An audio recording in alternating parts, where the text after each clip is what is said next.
My wife wiped out our daughter's college fund and vanished with her new boyfriend. I was devastated until our 10-year-old smirked and said, "Dad, don't worry, I handled it." Days later, my wife called, screaming. She'd discovered the consequences. You know that feeling when something's off, but you can't quite put your finger on it? That's exactly how I felt walking up the driveway that Tuesday afternoon. My keys jangling in my hand like some kind of twisted wind chime. I'd left work early. Lately, I'd been doing that a lot. Trying to spend more time with Ruby before she hit those teenage years where dads become the enemy. The Johnson account could wait. My family couldn't. I was humming that stupid tune from Ruby's favorite. Cartoon, the one about friendship and rainbows, stuck in my head all week. She'd been obsessed with it, singing while brushing her teeth, humming over her cereal. It's a dad thing. You hate the song, but you love hearing your kid happy. So, you end up knowing every word. The house looked normal from the outside. Same red mailbox that needed painting. Same potted plants my wife had neglected for months. Same everything. But the second I stepped through the front door, I knew. The silence hit me like a brick wall. Not the comfortable quiet of an empty house, but something hollow and wrong. No backpack dumped by the door, even though I'd told Ruby 1,000,000 times to put it in her room. No tiny sneakers kicked off in the hallway. No sound of cartoons or my wife's endless phone calls with her sister. Just nothing. I called out anyway, because that's what you do. "Hello? Ruby? Ev?" My voice echoed back at me from the empty hallway, pathetic and desperate. Room by room, I searched. Kitchen, clean, too clean. My wife never left the kitchen, this spotless. Living room, couch cushions perfectly arranged, no sign of life. Ruby's room, bed made, toys organized. When was the last time Ruby made her bed without being asked? Never. That's when. My hands were shaking as I pulled out my phone. One notification, a single text from my wife of 13 years. 15, if you count the dating years. All of. It boiled down to one message that made my blood run cold. "I'm leaving. Don't look for me. It's better this way." That's it. No explanation.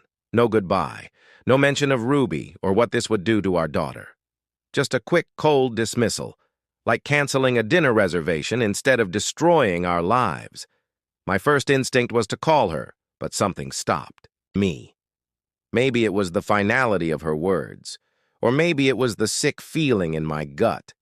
Instead, I opened our banking app, praying I was wrong, praying it was all a misunderstanding. Zero balance. Not low, zero. Completely cleaned out. I stared at the screen until the numbers blurred, refreshed it over and over, like maybe the app was glitching. But it wasn't. Every account, checking, savings, even Ruby's college fund, $68,000, gone. Years of overtime, skipped lunches, dollar by dollar, gone. My vision went fuzzy. I had to grab the kitchen counter to stay upright. This wasn't just leaving, this was theft. She'd stolen my daughter's future, like it meant nothing. That's when I heard it. The fridge door opening. I turned around. There was Ruby, still in her school uniform, drinking chocolate milk straight from the carton, just like always. "Ruby, sweetheart." My voice cracked. "How do you tell a 10-year-old her mom just disappeared with her college fund?" But Ruby looked up at me, calm, too calm. "Dad," she said, setting down the milk with mature care, "don't worry about it." I blinked, confused. "Ruby, I need to tell you something about your mom. I know she left," Ruby interrupted. And there was something in her voice. Not sadness, not confusion, not devastation, something else. "I handled it," she said simply. Like it was nothing more than cleaning up a spill or finishing her homework. I stared at my daughter, this little girl with chocolate milk on her lip, and felt the world shift beneath my feet. There was a knowing, a confidence in her eyes that didn't belong to a child. "What do you mean you handled it?" I whispered. Ruby just smiled. a small secret smile that would haunt me for weeks. Sleep was a joke that night. I lay in bed, staring at the ceiling, watching shadows sweep across the room, my mind running in circles. Every time I closed my eyes, I saw that banking app screen. 68 grand, gone. Years of sacrifice, gone. But it wasn't just the money. That kept me awake. It was Ruby's reaction. What kind of 10-year-old finds out her mother abandoned her and just shrugs it off? What kind of kid says, "I handled it," and goes back to drinking chocolate milk? I kept thinking about those parenting books I'd read when Ruby was little. Maybe she was in shock. Maybe the reality hadn't hit her yet. Maybe tomorrow she'd wake up crying for her mom. Around 3 a.m., I gave up on sleep. I padded down the hallway to check on her. The house felt emptier now, like my wife's absence had sucked something vital out of the walls. I pushed Ruby's door open just a crack, expecting to find her curled up with Mr. Buttons, her stuffed elephant. Instead, she was sitting cross-legged, on her bed in pajamas, hunched over her tablet, like she was working on an important project.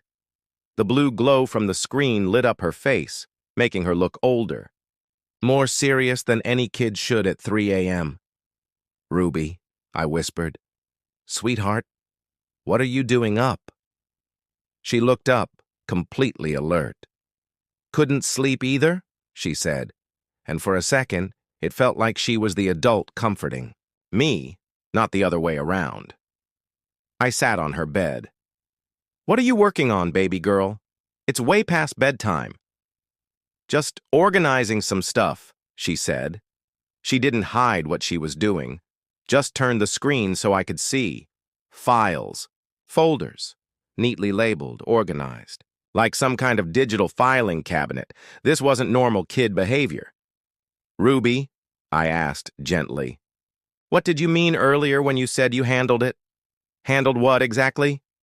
She was quiet, tapping her fingers against the tablet in a way that reminded me of my wife when she was deep in thought. Finally, she looked up at me. Way too mature for 10. "Mom," Ruby said, I've been keeping track." "Keeping track of what?" She set the tablet down carefully. Her behavior, her lies, the way she started acting different, I knew she was going to leave us. I felt like I was drowning. My 10-year-old, who still slept with a stuffed animal, had been monitoring her own mother like a tiny private investigator. She pulled up a folder on her tablet. "I made files. Lots of files about all the weird stuff Mom's been doing. She showed me evidence. Text messages, receipts, even forged bank documents with my signature. Ruby had saved everything before my wife left." "Why?" I asked, my voice barely above a whisper. Ruby looked at me, eyes far too old for her face. "Because somebody had to protect us, Dad, and it wasn't going to be her." Over the next few days, my sister Molly, a lawyer, helped us set everything right. We froze the accounts, filed fraud reports, and made sure my wife and her boyfriend couldn't touch another cent. Ruby had thought of everything. She'd sent all the evidence to Molly. She'd built a plan, a 4-step recovery, with a final step that just said, "Make it hurt." In less than a week, my wife's perfect new life fell apart. Her accounts frozen. The boyfriend exposed. The police involved. Even the media picked up the story. Financial predators caught by a 10-year-old girl. But the best part? Ruby didn't just get our money back. She started a network, helping other kids whose parents tried to steal their futures. 6 months later, Ruby's story had inspired hundreds of children across the country to speak up, to protect themselves, and to fight back. And every morning before school, I'd look at my daughter and say, "I'm so proud of you, Ruby girl." She'd grin and reply, "Told you I handled it, Dad."